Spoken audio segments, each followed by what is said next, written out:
like such radical poets, since this is a night of poetry, as T.S. Eliot and Wallace Stevens, Ken understands that radical content is best delivered within a seemingly conventional personal style. So I'm honored to introduce our progressive in pinstripes, Ken Krayeske. I'm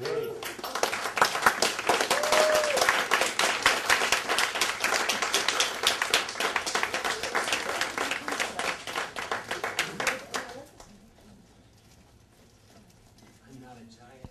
So I have to lower this a little bit.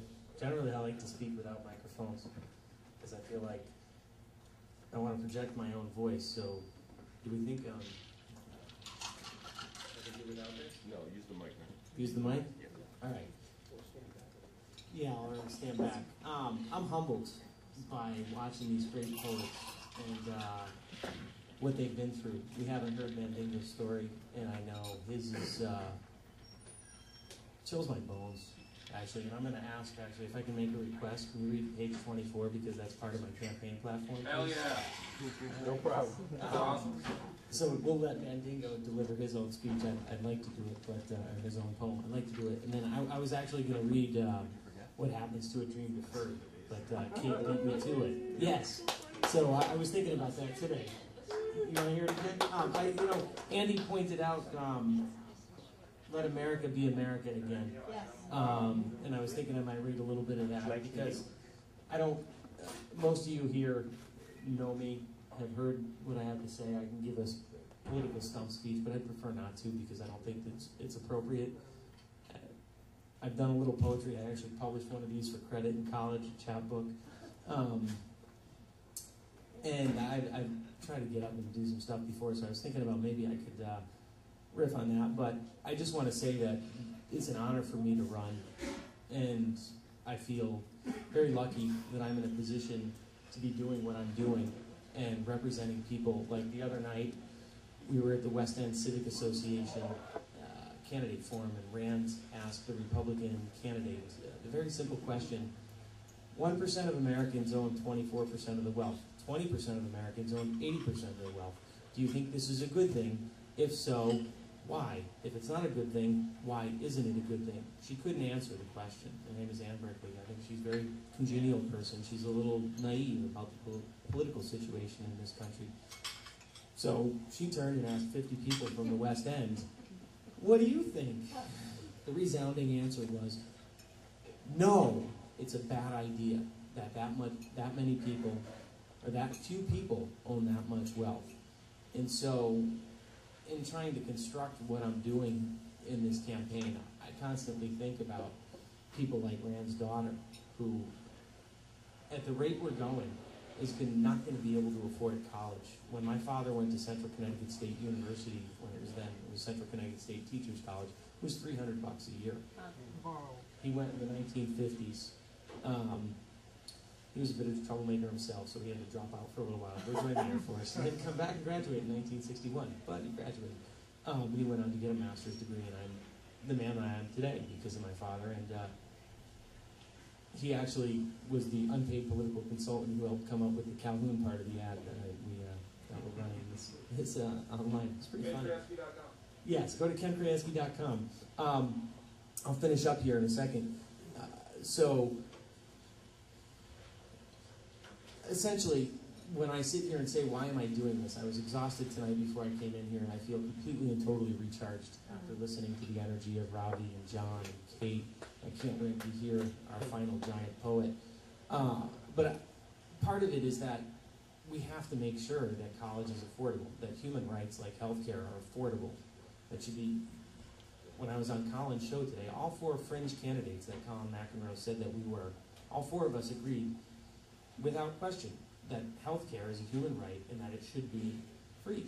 We should reduce the age of Medicare eligibility from 65 to 0, period. How come we can't get somebody to simply say that? My aim in running this campaign is to get John Larson to simply say healthcare is a human right. Once he says that, then all the duties attendant with human rights become incumbent upon him as a congressman to secure for us. So we have 4 debates right now lined up with John Larson, and I would hope that everybody can make at least one. I'm thrilled that we've been able to push Congressman Larson in this direction, because a week ago he didn't want to do any. And putting that Calhoun commercial out there has really forced him to, you know, this was just such a distasteful expression of what the commercial was. But his campaign manager said that I was throwing bombs. Given the fact that I was characterized as a terrorist and put in the same security memo by the Department of Homeland Security with Al-Qaeda, Hamas, Los Macheteros, and other organizations, I was deeply disturbed that I would be portrayed as throwing bombs. I understand it's a rhetorical device, but it's just, this is the atmosphere we're in, and I understand that John Larson is the 4th most powerful congressman in the United States, and I am playing with fire. I understand that, and I am grateful that the people close to me are willing to walk down this road with me, because I understand it's not easy. And so for all of you who are here tonight, I say thank you so much. And the 4 debates, Monday, October 18th, 6:30 p.m., West Hartford Town Hall. That one's going to be open to the public, and get there at 6 o'clock so we can pack the auditorium. The League of Women Voters actually have some chutzpah and are including some other candidates. Chris Hutchinson, the socialist candidate, was here. He's gone. I wish that we could thank him for being here. That one, then on October 25th, we got Congressman Larson into Jamoki Academy in the north end of Hartford, thanks to Andy Tebow. Round of applause for Andy. Andy also set this evening up. So Andy is, he set this up, and I'm really thrilled, because this has been one of the highlights of the campaign for me. October 25th, we're doing that during the day, and then at night, John Larson wants to do one at the Hartford Public Library. How many times does he wants to talk with me? Let's do it. I think he understands that I'm probably dangerous for just being there, but at the same time, we're trying to put as much pressure as we can on. Finally, October 26th, Tuesday night, we're going to be out in New Hartford. That's a bit of a haul. I understand if people can't get there, but if people do know people out in the northwest corner who can get there, please tell me, because I don't have a lot of connections out there. We're trying to build a grassroots movement. I remind you that we're doing all of this on $7,000. Hey.